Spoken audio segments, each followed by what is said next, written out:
Hey, what's up? This is Lou. I'm Brandon. And I'm Aaron. And you're listening to Louder with Palisades. You caught the light from my eyes. I must be losing my mind. You take my breath away and I don't do this normally. I'll take a chance to show you everything that we could be. I'm not the one. Okay, so I'm here with Lou, Brandon, and Aaron of Palisades. How are you guys doing? Good. How are you? Okay, great. So let's start with some explanations about the band.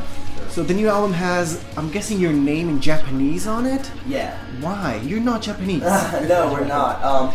We're actually pretty heavily influenced by Japanese culture and fashion.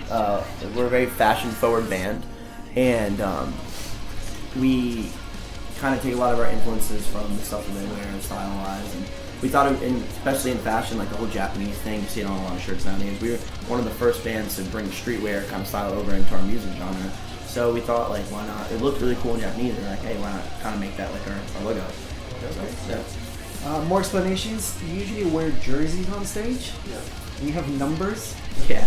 And yours is not really a number. Mine's 2 sevens upside down. Yeah, so The Lou- reason why I did mine that way, well, first of all, we're actually gonna be doing something new coming up for like the new cycle. But when we did wear the jerseys, mine was 2 sevens upside down because it looks like L's. So for my name Lou, so like kind of like the whole loser thing that I do. Or Yeah, whatever. what's about that? What's My name's Lou. People used to call me as a joke like loser. So I was like, I'm gonna just embrace Owning it. it. Yeah, it's own it. You know what I Okay. mean? So, and then for you guys with the numbers. Mine's 13. It's my favorite number. It's been my favorite number since I was like little. It was like every sport I ever played, I was always number 13, so just kind of stuck with it. What's your number? Mine is 69 because I'm a pervert. And I like having a sense of humor about everything we do. Okay. Yeah. And the jersey in general, I'm guessing it's not because you're from New Jersey. That's actually pretty funny though. Yeah, that's good. Just being into sports. Honestly, we kind of just want to look like a team, like a unit. We just felt like we wanted to have a certain image, you know what I mean, and certain cohesiveness, and we just felt like doing a jersey would be cool. Okay. Talking about working as a team thing, I've seen some of your choreography on stage, just jumping around and doing some head shaking and stuff. Is it something just happened or was it When planned? the band first started, we kind of did it planned. We wanted to have it look as clean as possible and as neat as possible. Like Michael Flatley. Yeah. And then, as the band progressed, we kind of, strayed away from doing it so much, but it still kind of just happened naturally. And yeah, it's just one of those things where I think we all know each other very well on stage, and we just happen to do things exactly the same. Okay. You got 6 guys in a band, well 5 right now, but 6 guys in a band, which means 6 guys in a van. It's like a weird house share on wheels. So Yeah. share some horror from the road. Whenever anybody farts. Okay, I was told that I think Aaron's like the messiest, right? You were blamed for it once. Aaron's pretty messy. Matt's also pretty messy. I'm pretty like anal about where I put my stuff. Like it has, like I'm like what's it called? When you need, I'm OCD about like where I put my stuff, so that's a good thing. Trying to think. We have a thing called the gully, which is like we just put all of our trash in like a certain area. Brandon hates it though. Like we put our trash in like the ditch kind of area. Well, and also like when we're like in a bit of a rush. We try not to do bathroom breaks. Like if you need to pee, Oh god. pee in a bottle, and I'm the best at it. Not one drop gets on anything. And It's then like a we'll weird compliment. It is really weird. It's like you're really good at peeing In a bottle. in a bottle, but yeah, I mean. That it gets a little nerve-wracking when you hit a lot of bumps and like, trying to hold stuff together. Okay, the album is called Mind Games. Why? We felt when we were recording, when we were writing Mind Games and when we were recording, we'd done it's been a really hard year for us as a band and as people. We all kind of dealt with a lot of really big personal stuff, like family members passing away, personal issues with girlfriends, personal issues with things in the industry. It's a really tough year for us, and we kind of felt like everyone was just kind of playing mind games with us. Like, we didn't really know what was going on, and we felt like that was kind of like a really good representation for it because like not only that, but like a lot of the songs content-wise, a lot of people can relate to. Like, who hasn't had someone playing some sort of mind games within their life? Maybe a girl, a professor, a friend, a boss, family member. Sometimes you just kind of feel like the world's kind of out to get you, and you kind of just kind of keep pushing through it. So. After the album was released, do you feel like you guys are more on top of things? Oh yeah, for sure. That Mind Games release was definitely like a milestone in our band's history. It's selling really well, and it's got us a lot of opportunities from it, and yeah, it kind of like really. I feel like Mind Games is really a good representation of what Palisades album 1 would have wanted to be. Like, you know, it was kind of like just the truest form of what Palisades is. You have the song All Players Ball. Are you guys players?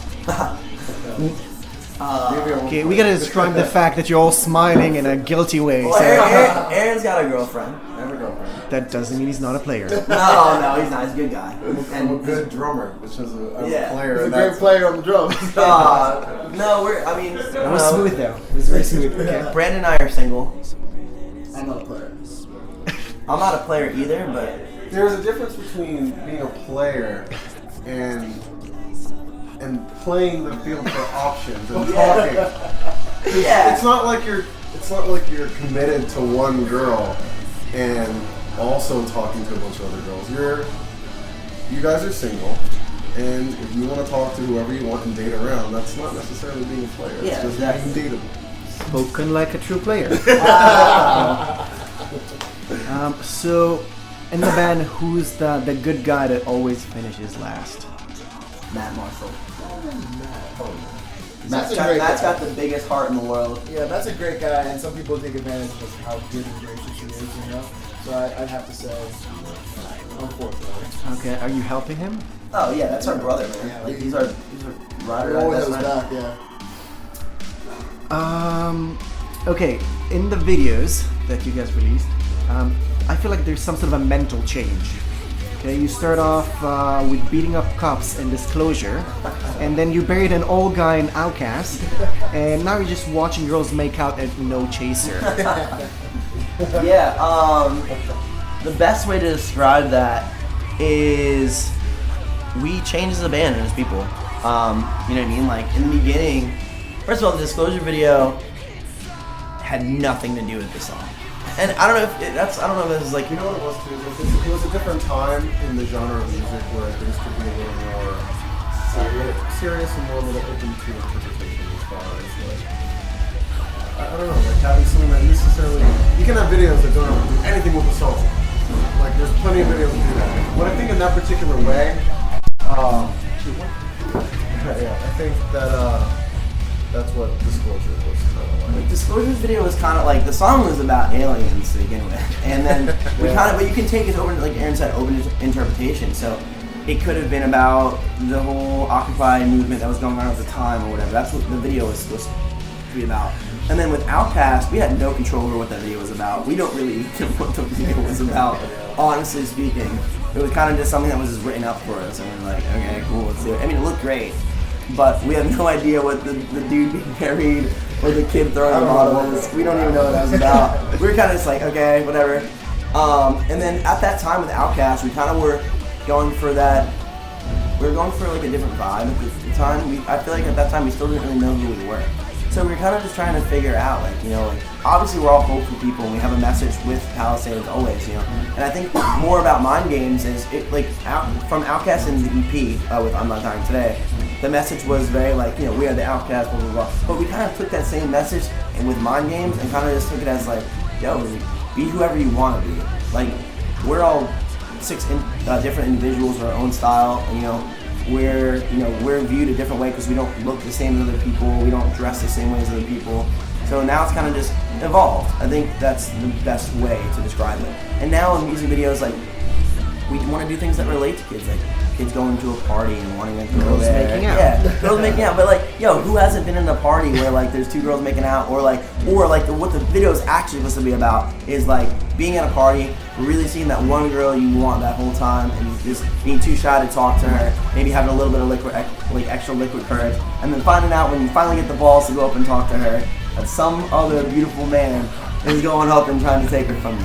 And that happens, you know what I mean? It's more like we didn't really want to do the whole like, oh, we're a band in the woods and no one's getting murdered or something like that. Like, that's not us. We're the kind of band that's like, yeah, we're going through the same regular everyday things that everyone else is going through. Yeah. Especially adolescence. Like, adolescence is such a huge part of someone's life and shaping who, it eventually shapes who they are as a person. Yeah, for sure. When they're older. So it's like, you know, Mind Games is our sophomore album, and it definitely feels like we're sophomores in college, you know.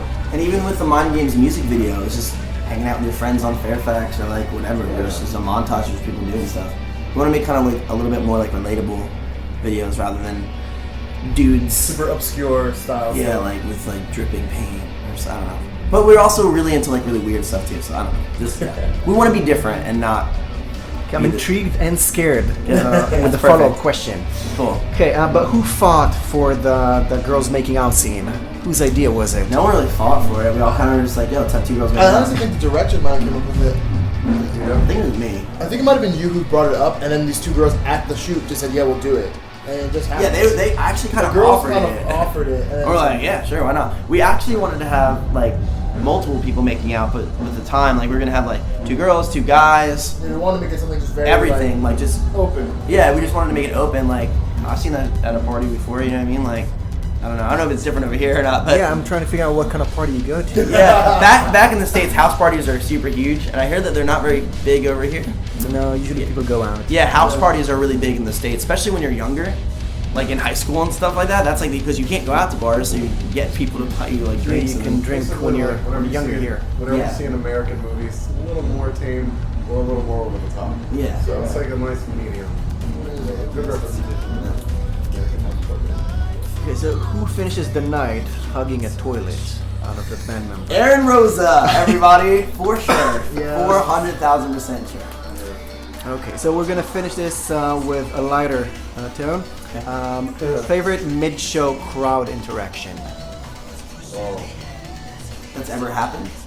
Yeah, whatever Okay, you like doing, either making people jump what or we like to do yeah. on the show. Okay, there's a cool part during High and Low where we tell everybody to get on the floor, and then the last drop, everybody jumps up and down. That's cool. Oh. I just like holding my hand out and just like kind of reaching out, like touching the other fan's hand. It's always cool to me. Aaron's on the drum set. I'm a drummer, so I have to just look at. I'm sure you like to look at. You get to look at everyone though. Yeah, and like, well, there's not light in my face, but what I like doing is doing the old '80s like point. I'm still riding on my crash. I'm like pointing at that one dude that's singing along, or that one girl. I'm like, yeah, cool. And then they're like, oh my god. Or like at the end of the show, I'll just throw a drumstick out, and that's pretty cool. My favorite thing is telling kids to jump and let's go and hands up because I I was also tapped. love staring. I love staring, especially at a girl. Make some kind of connection. That's my big thing. I like making connections. You know. Yeah, just reminding you that you said that you're not a player. I'm not a player. I'm an entertainer. You just like to Hey, he's not a player. He just crushed a lot, yo. That's it. Very nice. I'm So the last one's gonna be share one blooper that happened to you on stage. Whoa, you fall all the time. I've fallen a bunch. I used to wear these like dope boots on stage, and there was like a lip on the stage, and I went to jump down to like go to the barrier, and totally just fell on my face in front of everybody. That's happened before.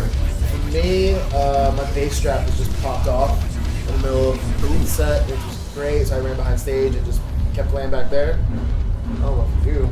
I don't have too many bloopers, Oh yeah. but because I'm awesome, I don't fall or anything. Actually, that's one thing I'm very scared of. Like, there's a drum riser and my seat's kind of near it. I'm always afraid that I'll make one wrong move and just fall flat on my back.